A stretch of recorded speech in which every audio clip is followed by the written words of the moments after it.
Welcome to The World Awaits. Travel tales to inspire your wanderlust.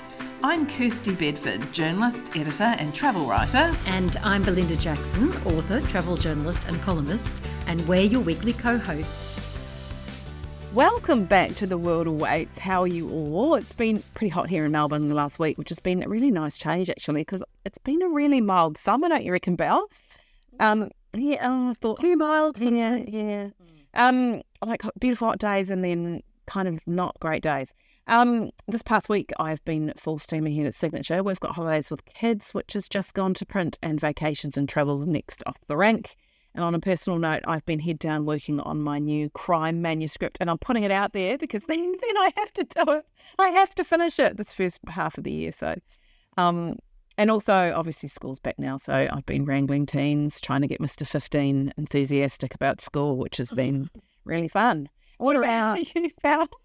Well, yes, school is back and everybody in the house is happy about that.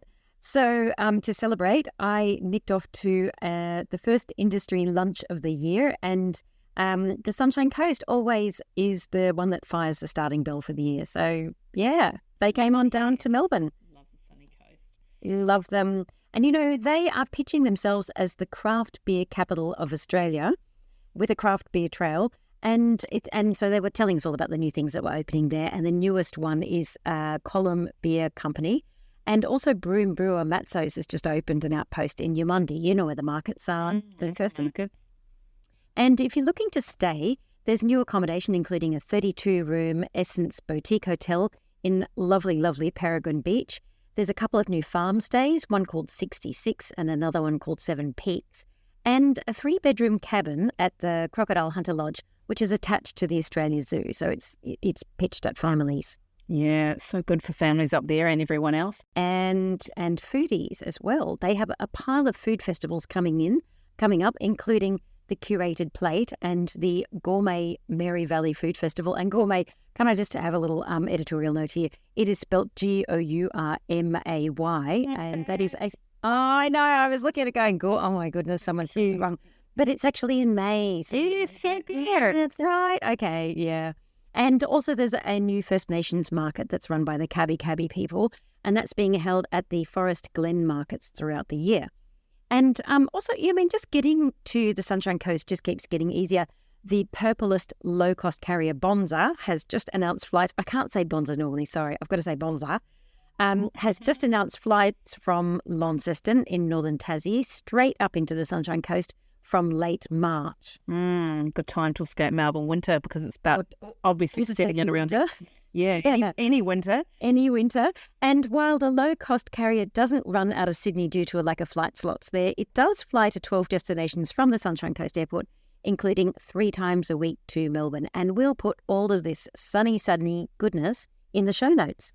Sounds so good. And talking about Sunshine Coast, Booking.com has revealed the top 10 most welcoming places in Australia, with Mobville and Mullaney on the Sunshine Coast in the top 3. I've been trying to get to Mullaney since last year, as you know, Belle. Oh my God, it just keeps turning to you know what. Anyway, so I am going there this year. I am definitely getting there this year. So it's top of my list. Yeah, well, it's worth it. It's worth it. Get up there. So it must be good, because the survey was compiled from more than 3 million travellers' reviews to get those results. 300 million. Oh my goodness, it was 300. I just had a zero meltdown. Mammoth effort. What an enormous effort.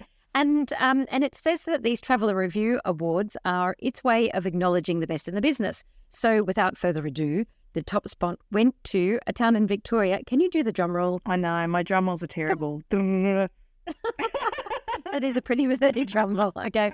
All right. The top. I'll have to DIY drum roll. Yeah. Okay. The top spot is Daylesford. I love Daylesford. I love Daylesford so much. So if you do go, because I went there actually, I've been there a few times, but I did go there to do a story, and so I covered quite a bit that time. So there's a couple of things there's lots of things I'd say to do, but and I'll put a link in the show notes to my story so you can have a read if you want to go there. But a couple of things I'll just point out is don't miss a walking tour with Linda from Alice's Journeys. She's got a really long family history in the region, actually, and so she literally holds the keys to the city. So you can go with her, and she pulls out the keys and lets you into, like, you know, churches where at times when no one's in there, and a former courthouse and the old police lockup. And she just walks you around and lets you into all these historic buildings, which is really cool. And she knows everything, like every stat you'll need to know about the town. So, and it's really interesting. She talks about the fascinating history, gold rush history. So definitely worth, looking up Alice's Journeys. And also while you're there, obviously, I mean, the lake house is just the absolute gem in the crown of Dalesford. Yeah, and it was started by Ella Wolf Tasker, who's a doyen of regional dining in Australia. And funny story, but when her and her husband first arrived there, the property was just this, like, hideous, massive, steep slope, and there was, like, a redback infested car wrecks all over it and a lone dying eucalyptus tree. And now it's just the most beautiful, pristine lakeside luxury accommodation, spa, and a multi-ordering restaurant. So you literally would go there and wouldn't even want to leave. It's just so beautiful. So we'll put that link in. So if anyone wants to go, they can have a few ideas about what to do. Yeah, absolutely. And in second and third spots in the Booking.com rewards are Montville and Mullaney up on the Sunshine Coast, as we said. And fourth was another spa town just north of Dalesford, which is lovely, lovely Hepburn Springs. I was up there just recently, and it's sensational. It's such a great spa town. Like, literally, you walk around with a cup drinking the spa water, if that's your bag. Look, Victoria took out all the gongs. We've got Ocean Grove on the Bellarine Peninsula there, and Hillsville in the Yarra Valley also in the top 10. Oh, Hillsville's so deserving, I think. So another one of my favourite towns in Victoria. So every time someone visits from New Zealand, we take them to Hillsville because the township is so beautiful, like quaint little villagey sort of township with really gorgeous little boutique shops. And the Hillsville Sanctuary is just such a great place for families, but also for people outside of Australia or even within Australia, because it's just a really good chance to get up and close with Australian wildlife. And as per its name, it is actually sanctuary because, you know, I get a bit worried about the whole zoo thing. But Hillsville is a place where they really care for endangered wildlife, and they have a breeding and recovery programs. It feels like you're just walking around, literally a wildlife park rather than an actual enclosed zoo. And afterwards, you can actually call into the Urban Salad or Innocent Bystander, which has amazing wine, for a bite to eat, sneaky little wine tasting, buy some wine to take home. Well, you've also got Four Pillars up there too, you know, which has got absolutely beautiful cellar door. Like, it's divine. I love it, and I love it hard. And Mount Tamborine in Queensland was the next on the list, and the final three were Margaret River in WA, Armidale in northern New South Wales, and Mudgee in the west. And that'll be the wine scene in Mudgee that has a load of fans. And did you know, I actually went to high school in Armidale. Amazing. I know. Cue to very thick stockings because it gets very cold there. And you went to high school in Armidale. Yeah. And, you know, it snows up there. I was... used to play hockey in the snow as a wee girl. Wow. There we go. Yeah, froze my chops off. But with all those Victorian towns in the top 10, it just shows what a welcoming bunch we are. You're listening to The World Awaits. We'd love it if you could leave us a rating and review on your favourite podcast platform. My guest this week is artist, textile designer and compulsive traveller Chris Chun, who divides his time between Melbourne and Bangkok. Chris is an Australian-Chinese fine artist whose work has appeared in collaborations with companies all around the world, and he's inspired by the Chinese zodiac, which makes him perfect to talk about the Lunar New Year, also known as the Chinese New Year, and how you can welcome in the Year of the Dragon. Chris, welcome to The World Awaits. It's so lovely to have you here with us. Oh, thanks, Belinda. I love your podcast. Really, really thrilled to chat with you today. Can I just say, for anybody listening, I did not pay Chris to say that.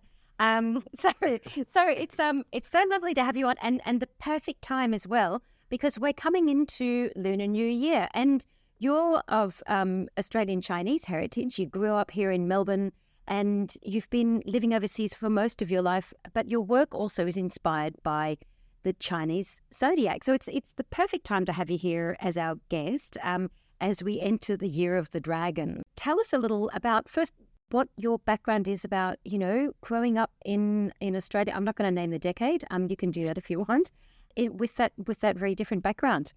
Oh, thank you. Yeah, so I'm Melbourne born and bred. So I grew up in the 70s, and I was surrounded by chinoiserie wallpaper and antiques in my household. And my father was a chef and restaurateur, so I've grown up around really great food, and we were really lucky when we were growing up because mum and dad used to take us on these massive overseas holidays, every few years. So, I've had that experience of growing up, traveling and eating great food. And, I think back then, before food blogging became really an thing, I remember taking photos of food back then because food's such an important part of, Chinese culture and our family, and my dad being a chef, that, food and great meals they're like photos really for me, of great trips. So I often get reminded of trips through food I've eaten rather than just looking at, pictures of tourist sites and that sort of thing. So. Oh yeah, you must be one of the first food bloggers on that one, and that's a really key part of Lunar New Year as well. But before we go there, so you were living in Melbourne and traveling across. So whereabouts is your family from then? So I'm second generation Australian-born Chinese. So my mum was born here, and my dad's came out. It came out during the 60s, just before Chairman Mao came into power. So dad's from this village just outside Guangzhou. I think the region's called Guangdong, and he had a choice of going to Australia, America, or the UK, and I think he chose Australia because it was closer and he had some relatives here. So, oh, amazing! I mean, and Guangzhou is so famous for its food as well. So, before we get into delicious things to eat over Lunar New Year, tell us a bit about the Chinese zodiac and how it all ties in, and why we're going into the year of the dragon. Yeah, is it Chinese New Year or Lunar New Year? They call it Lunar New Year now to make it more inclusive because, it's celebrated by 10 countries in the Asia region. But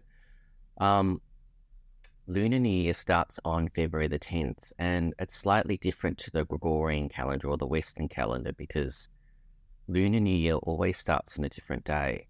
So if you're born in January or February, you actually need to check your horoscope because you may in fact be the year of the animal beforehand. So, so the Chinese zodiac is a Chinese astrology, and it basically determines one's personality and destiny based on your birth. So I guess it's like the Western horoscope, except rather than being by a month, it's by a year.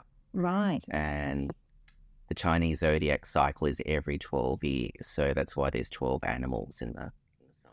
Right, and so and getting down to it, what is your zodiac sign? Your Chinese zodiac sign? Well, for those that know me, I'm a pig actually, which makes sense because I love food. Well, what characteristics do pigs have? Well, I'm only going to tell you the good characteristics. Yeah. No, don't talk about pigs. So pigs are very pigs are arbiters of good taste and like the finer things in life. They're very loyal, and they can be a little bit lazy and procrastinate, which is me too. I mean, and I think it makes sense because the pig's actually the last animal in the zodiac cycle, so it makes sense. So the story was that the pig was, went to have some food and, had a little sleep before he crossed the finish line to, determine the order of the animals in the zodiac sign. So it was a race then that they said that's how the flow of the. It was a race. So there's a few theories, but the most common one is that the Jade Emperor wanted some guardians for heaven and for for an animal to be the symbol for the time. So he set this great race, and the first 12 animals that crossed the line each got their own year. Right. Okay. So what are you, Belle? What sign are you? I'm a dog, which kind of works in because I love dogs. I have a real affinity with them. I have several who sometimes decide that they want to get on the podcast as well and have a little bark in the background. We're supposed to be pretty loyal, and when I found that that was my year, I really got it. I was like, I feel that we share a lot of, we're quite tenacious, and we share a lot of those characteristics. So, but this year, then, this isn't a special year because this is the year of the dragon. So, and dragons are supposed to be the luckiest of the 12 animals of the Chinese zodiac. They're supposed to be charismatic, they're intelligent, they're confident, they're powerful, they're naturally lucky, they're gifted. Like they're just everything. This is like the year everybody wants to be born in, isn't it? I know you're going to see lots of babies born in China this year because a lot of couples actually, wait until the year of the dragon because it's very auspicious. I mean, the dragon's the only mythological creature in the Chinese zodiac, and it was used as a symbol for the imperial courts during the Qing dynasty. So, only the royal family could use the dragon as a motif, really. But 2024, yes, the year of the wood dragon, it's really exciting. So this year's believed to be a year of opportunity and renewal, career, work, and success. So, and the wood element represents vitality and creativity. So just explain to me a bit about the wood, because you've got each of you've got a series of different like there's wood and iron and others. How do you know? Explain to me how that works. Yeah, so there's five different elements in the Chinese zodiac and feng shui. So there's fire, wood, water, metal, and earth. Right. So the way you can find out what element you're born is that if you were born in a year ending in 0 or 1, you're metal. Okay. So I'm a metal pig. Right. If you're born in 2 and 3, you are water. 4 and 5 is wood. 6 and 7 is fire. And 8 and 9 is, what was the last one? What happened I said before? I can't remember. Is earth. Sorry, is earth. Right. Okay. Yeah. And so does that change you? So this is the year of the wood dragon. Wood. Yeah. So what does that mean? Is that I mean, the year of the dragon is the best of the animals. Which is the best of the elements, or are they not as rated as the animals? Well, each element has a specific quality. So there's no sort of good or bad. So wood because it's it's all about growing and trees and plants, so it represents vitality and creativity. So these next 2 years are about growing and looking for opportunities and just following your dreams, really. Oh, that sounds fantastic. And because the dragon is so, as you said, the dragon's full of energy and drive, but it's a perfect combination to get things done these next 2 years. No wonder everybody's trying to have a baby in the year of the wood dragon, that symbol of power and nobility and good fortune. What are some of the key things that families do at this time? Well, they eat. There's definitely a reunion dinner. That's definitely an integral part of Lunar New Year. It's about spending time with the friends and family. And if you're single and a child, you get lots of money because you get given these red packets by relatives and your parents. So I remember growing up as kids, we loved Lunar New Year because, it was a time for us to get lots of money to, go shopping or whatever. And I mean, I think the sad thing is I don't really know about the customs and traditions of Lunar New Year so much when I was growing up, and it's only sort of been recently that, I've looked at it, incorporated into my artwork, that it's really taken on more resonance for me and stuff. So it's quite fascinating. So my one of my aims of my artwork is try and educate people about traditions and the customs of Lunar New Year, and how they can incorporate that into everyday life as well. So if I was to sit down at the table at this time of year, at Lunar New Year, are there particular foods that you'll find on the table? Yes, there are. Make me hungry. Food is very steeped in simple. So, anything that represents prosperity and longevity. So noodles is a good one. Mm-hmm. Noodles represent long life. Oh, right. So noodles are always served at Lunar New Year or birthdays as well, because, it symbolises long life. You'll also find a whole steamed fish that represents family and community, and a lot of foods. Their Chinese name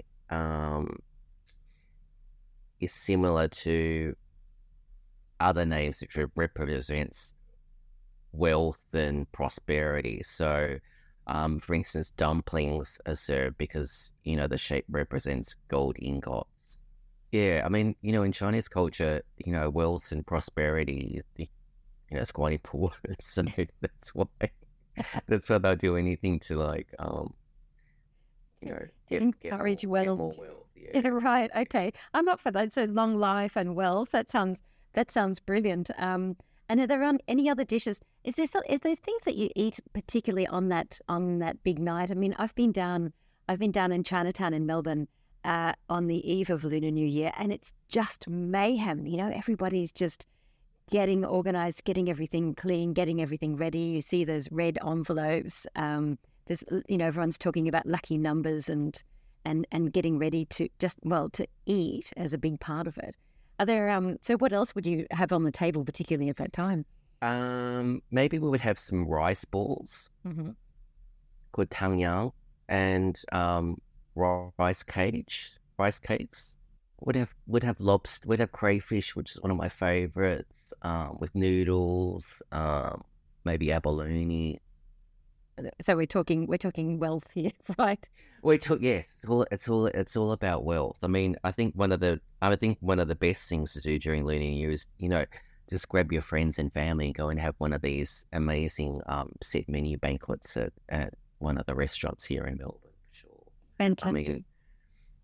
And is that what what are you actually going to be doing? You're just back in Melbourne now. You've come in from Hong Kong today, or yesterday? Is that right? Yeah, I flew in from Hong Kong. Yesterday. So I am going to I'm going to a Chinese restaurant that's a family favorite with my family. So Go on, tell me the name. You can do that. It's called Rock Kung in Glen Waverley. Okay, and what? And it's been around. Yeah, I'm showing my age now. If you know that I'm a pig, you know how old I am. But it's been around for 40 years. Amazing. Oh. Yeah. Right. So my uncle and auntie used to own it, and then they sold it to other owners, but because they've kept the same chefs and kept that whole tradition and standards up, it's still going strong. And what do you order? Do you have a favourite dish when you go there? Well, I love steamed fish. That's my absolute favourite. Steamed with ginger and spring onion and soy sauce and then the hot oil on top. It's my favourite way of eating fish. Yeah. And for a special treat, I do love my stir-fried mud crab or crayfish with noodles. Oh, that sounds divine. Okay, well, Yeah. we might pop that into the trip notes as well, because there's nothing like a recommendation from somebody who knows their food and where to eat it as well. So what else are you doing? So now, why are you back in Melbourne at the moment, and what's happening for you during Lunar New Year here in Melbourne? So I'm here to see friends and family, because the last time I was here was 12 months ago when I had my exhibition at the Museum of Chinese Australian History. And So that's the last time we saw each other as well. That's the last time we saw each other too, Yeah. which is really It's cool. absolutely beautiful. And that museum, does that not have like one of the longest dragons in like it just has this incredible displays of Chinese culture there as well. I mean, they have. Yeah, so the museum has the longest dragon in the world. I'm pretty sure it's the world or the Southern Hemisphere. It's so every Lunar New Year it comes out and does a parade around Chinatown. So if you get a chance to go in on the weekend, go see the parade and go and have some yum cha. And that's perfect. Oh, that just sounds fantastic. So is that something that happens that's really a signature of Lunar New Year, isn't it? Yeah, I mean, I remember as kids going to Chinatown, going into the city and seeing the Dragon Parade, and then having yum cha at one of the restaurants, and then the lions would come in and do their lion dance, and it's tradition to feed them. They'd pretend to eat lettuce, and you give them red packets and everything. What would happen to the lettuce? Would you actually put the lettuce in their mouths? Yeah, and they would pretend to eat it, and make a big mess, so there'd be lettuce all over the floor, and it was really fun with the drums and the cymbals and that sort of thing. And So it's loud, isn't it? Like it's seriously. it's loud. really loud. You've got loud lion dances. You've got the dragons coming out. You kids are getting money from red envelopes, and then everybody just eats an insane amount of food. That sounds sensational. And then I know, it's fantastic.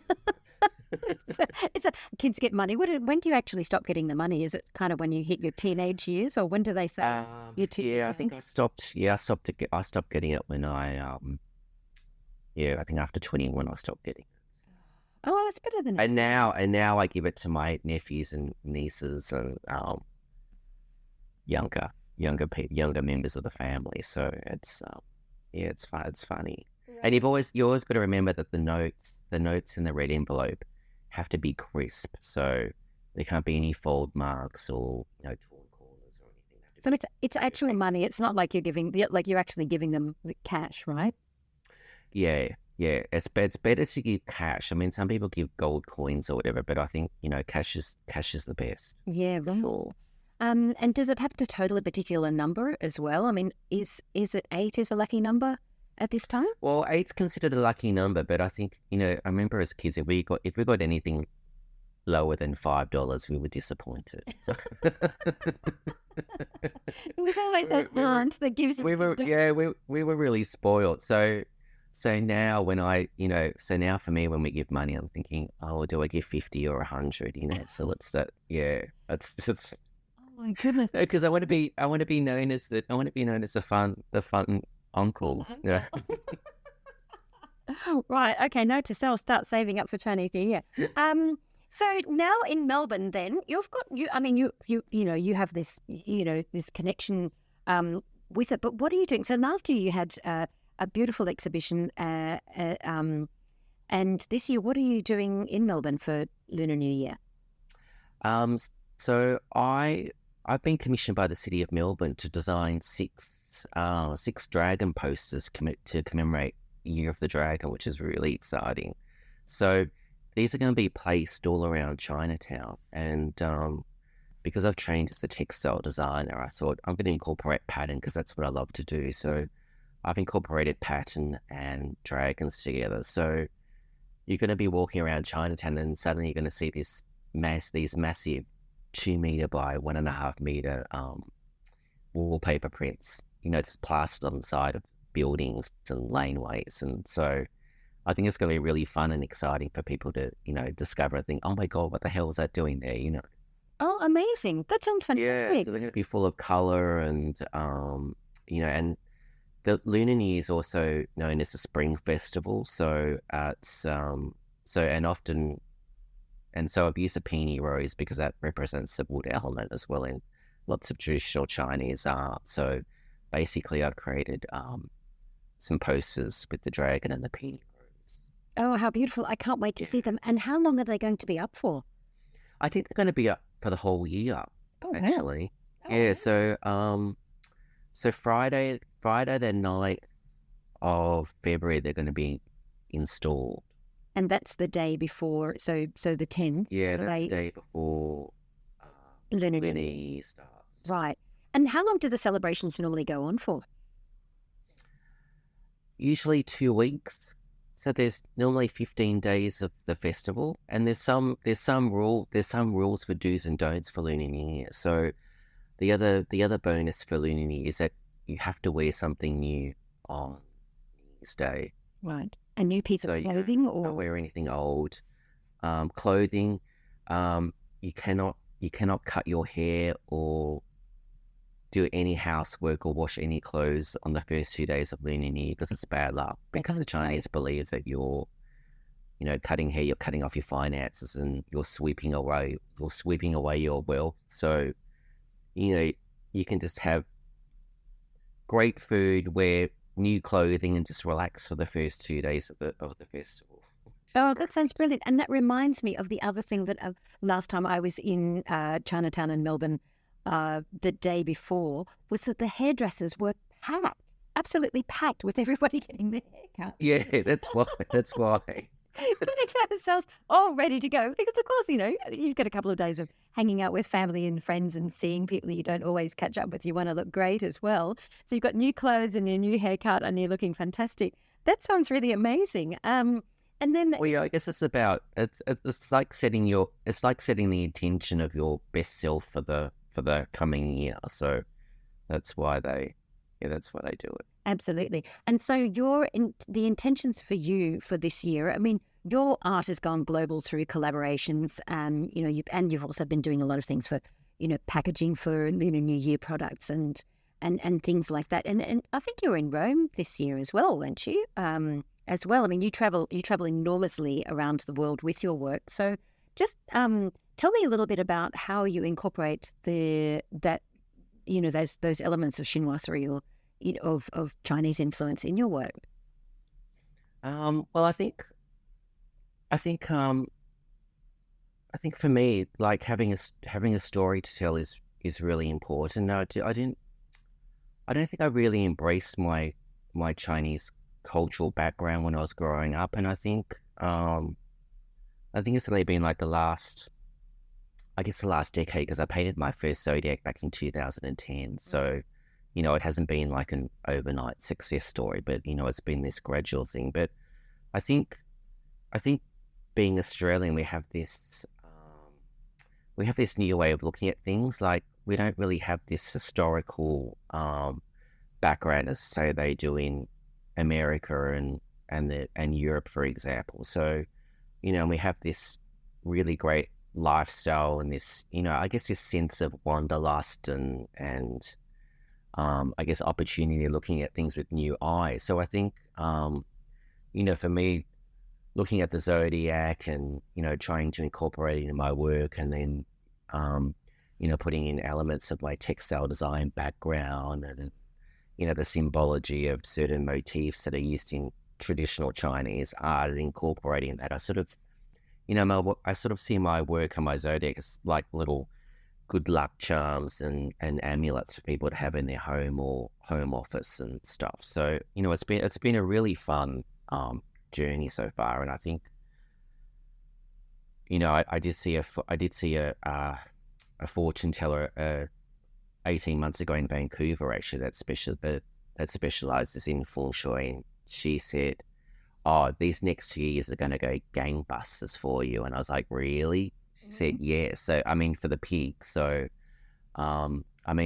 this year for Lunar New Year, for the Year of the Dragon, I've done like 7 different projects around the world with people, and people have just found me online. I haven't really asked them how they found me, but they've just contacted me and said, "Oh, do you want to design a peacock in Hong Kong?" So yeah, I've got a 2-meter peacock in one of the shopping malls in Hong Kong as part of the Lunar New Year festival. So I was just in Hong Kong a few days ago, so that was really fun to see.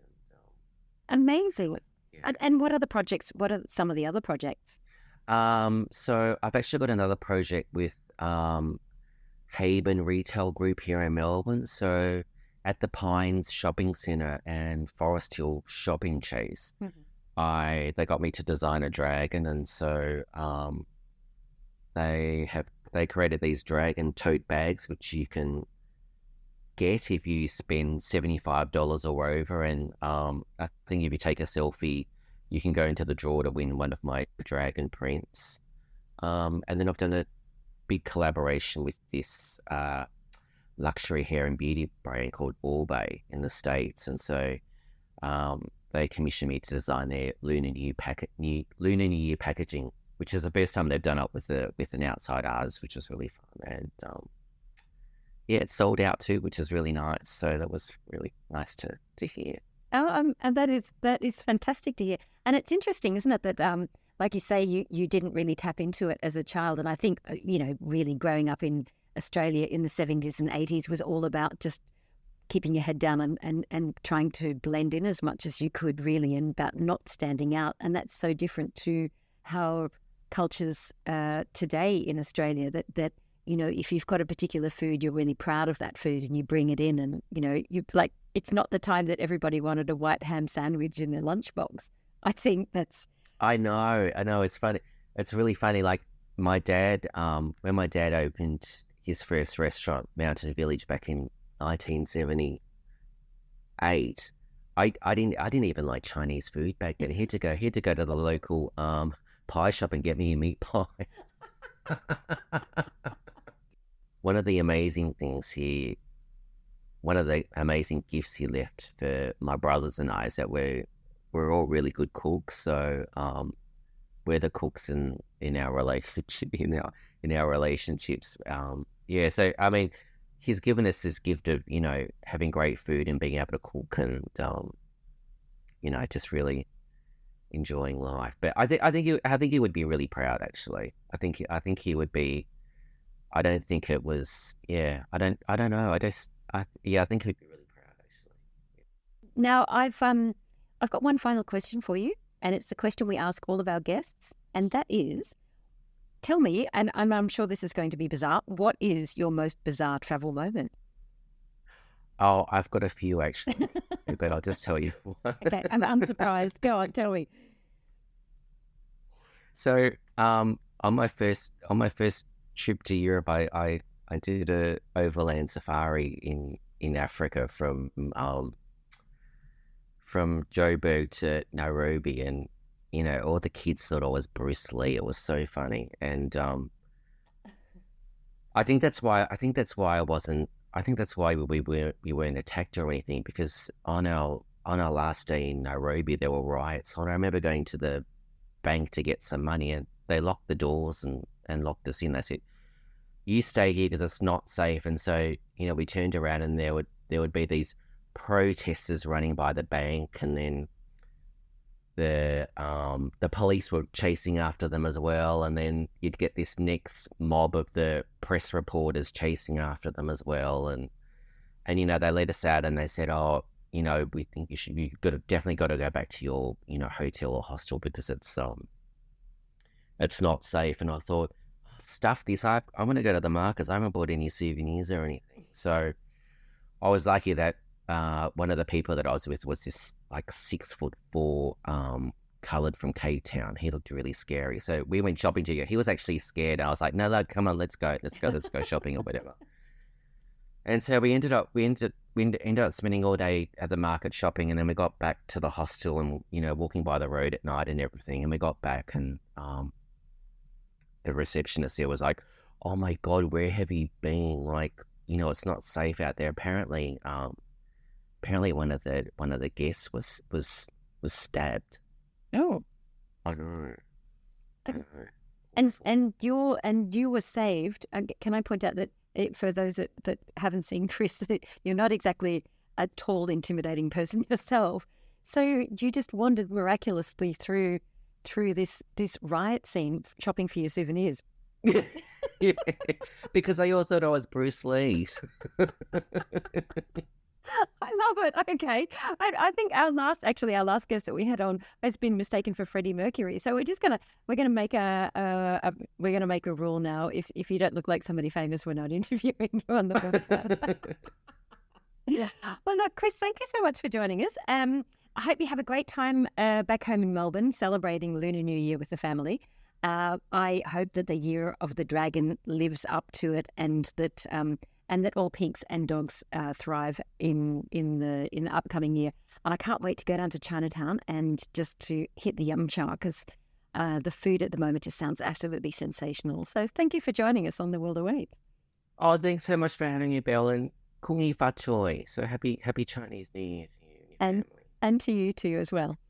That was Shinhua 3 artist Chris Chun talking about how you can celebrate the Lunar New Year, which takes place this Saturday, and the celebrations continue throughout the month. If you'd like to see Chris's artwork, including his fabulous Chinese zodiac series, visit his website, chrischun.com.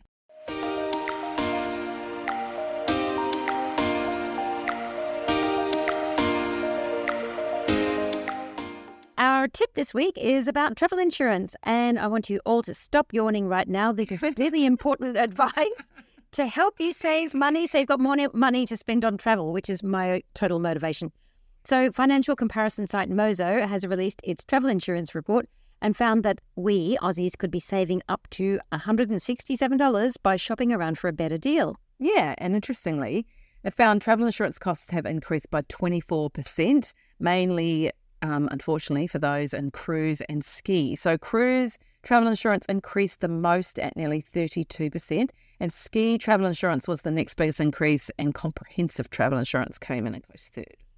Far out. Okay, well, the latest travel figures confirm that Indonesia, New Zealand and the US are the top travel destinations for short-term travellers, and the research from Mozo found Australians travelling to these tourist hotspots could save up to $100 on the average cost of insurance by comparing policies.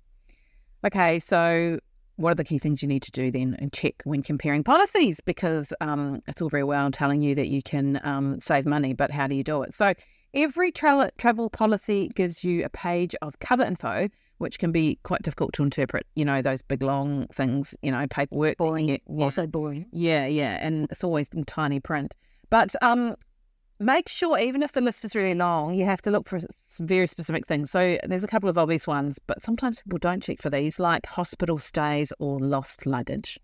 So when comparing travel insurance policies, check that you have sufficient coverage for the big three, which is medical, cancellation and luggage cover. And so once you've got those three locked down, that can ensure that you're not overpaying for coverage that you don't need. And I've heard this a lot, but Mozo says buy travel insurance as soon as you book your holiday, because that makes sure that you're covered for cancellation from the purchase date. So if something does go wrong and you have to cancel your trip, then you're not out of pocket. We hope you've enjoyed this episode of The World Awaits. And if you'd like to help support our production costs, you can buy us a coffee at coffee.com, which is ko-fi.com/The World Awaits. So we can continue to bring you inspirational travel interviews with the world's best. That's a wrap for The World Awaits this week. Click to subscribe anywhere you listen to your favourite pods. And where can people find you, Kirsty? I'm at Kirsty Writes on Instagram. That's KIRSTIE Writes, WRITES. And where can people find you, Belle? You can find me at globalsalsa.com or on Insta at global_salsa. Thanks for listening. See you next week.